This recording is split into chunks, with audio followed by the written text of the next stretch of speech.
There we go. Horrible way to have to do this. I'm recording the computer screen with a camera. I tried to record it using the video recording software and it just loses it. It can't handle moving image to image for some reason. It changed pictures on the screen at weird times.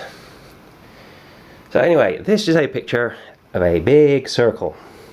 It may not be entirely circular on your screen because the camera's only about 1.5 meters back, maybe some distortion, but that's a big circle. That's a smaller circle.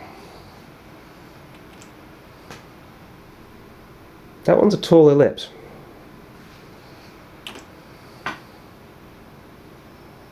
And that one is a wide ellipse.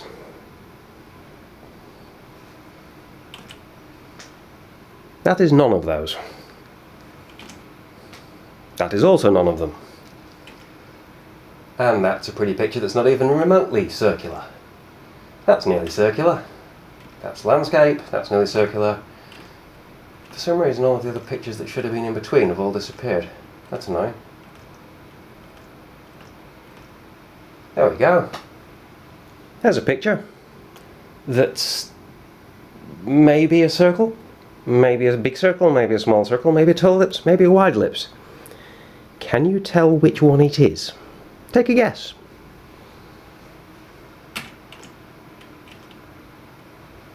And then there's that one. So I've cleverly named these 01 and 02, so, you know, it's... even I don't know which one I'm looking at. I do have a list of which ones they really are.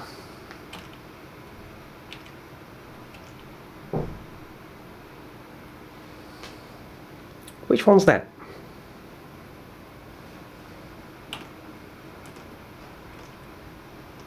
Likewise, which one's that? Or more specifically, that.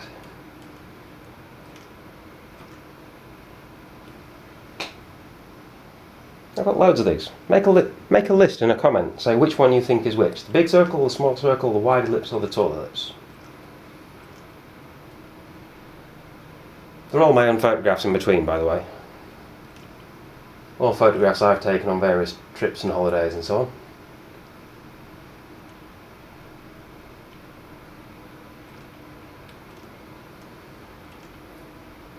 I like to throw in a few roughly circular ones between these actual roughly circular shapes. Just to, you know, skew your idea of what's circular rather than just going from one to the next where you'd be able to see what changed between them. And just pretty pictures, because, you know, you like to see pretty pictures.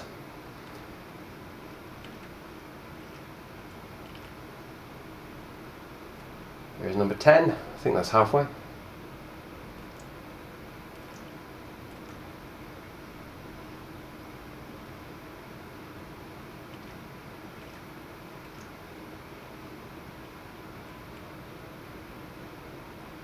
Takes a little while to load them because they are very large images.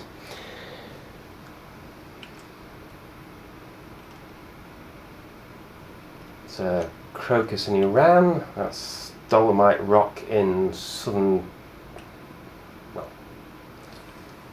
in Tyrol in Austria. That's a shape. That's Iran again. Little patch of flowers in a public park. That's, I think, Pinistal in Austria. That's a shape.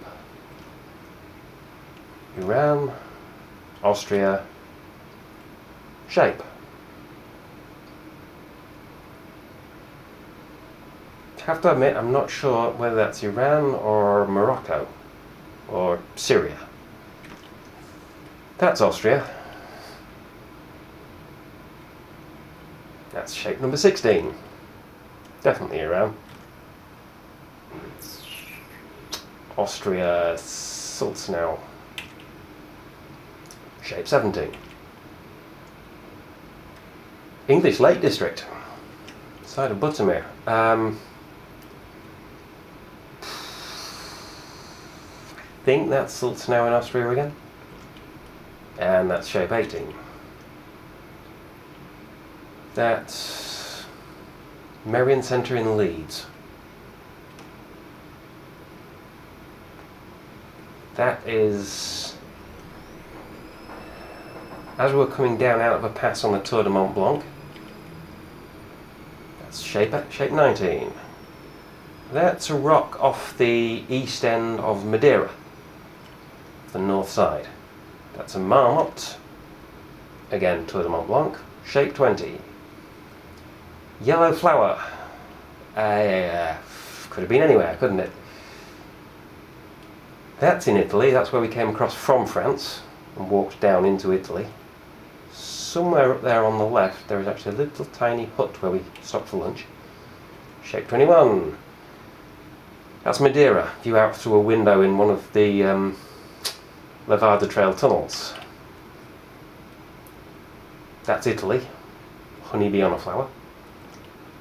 And that's shape 22. And someone's drone. Everywhere you go, there's a drone. That's Italy again. Part of the Mont Blanc Massif. Sorry, just skipped right past shape 23. Getting distracted by all the pretty pictures. Pretty picture of a flower with little tiny ants on it. Bit of ridge with sloping couloirs. Shape 24. And Morocco. No, not Morocco, Madeira, Muppet. Madeira, part of the footpath on the way up to Redhead, Peak Redhead, Pico Rivo, highest point. That's Italy again. It's up on the ski slope above where we were staying. Shape 25. Whitby Abbey. Valley in France, in Italy, as you're approaching the Swiss border. That little heart-shaped bit of rock just there actually has a little tiny refugio on it, where people stay the night before climbing up to the summit. And shape 26. Cactus flower. Could have been in a garden in Morocco, could have been in the streets in also Morocco. Garden in Marrakesh, streets in Casablanca. There you go, that's the refugio I mentioned. Little tiny hut on the top. It sticks out so that if there's an avalanche it won't get completely buried. Shape 27. Morocco, part of a huge palace. I think it probably used to have a roof. Switzerland, Champex Lac. And shape 28. Gorge in Morocco. Pretty flowers in very, very bright sunlight. See this bit down here where it's all just white? That's what you get for trying to take pictures in very bright sunlight. Shape 29. Some kind of mosque or Islamic school or something. And again, really bright sunlight, really dark shadows up there in the top of that space. So you can have the brightly lit part looking good and the top jet black, or you can have the fancy wooden ceiling looking good and the sunlit part's burned out. It's exposure for you. This is why you can't see stars in photographs of the moon. And that's Switzerland almost to the French border. Those little tiny specks just down here are a group of people that overtook our group on the way up, and our guide said they must have done something to piss their guide off because he seemed to be trying to get them killed. This was in a princess's garden. That's a lotus flower sculpture in, I think it's in Buenos Aires, that one. I think.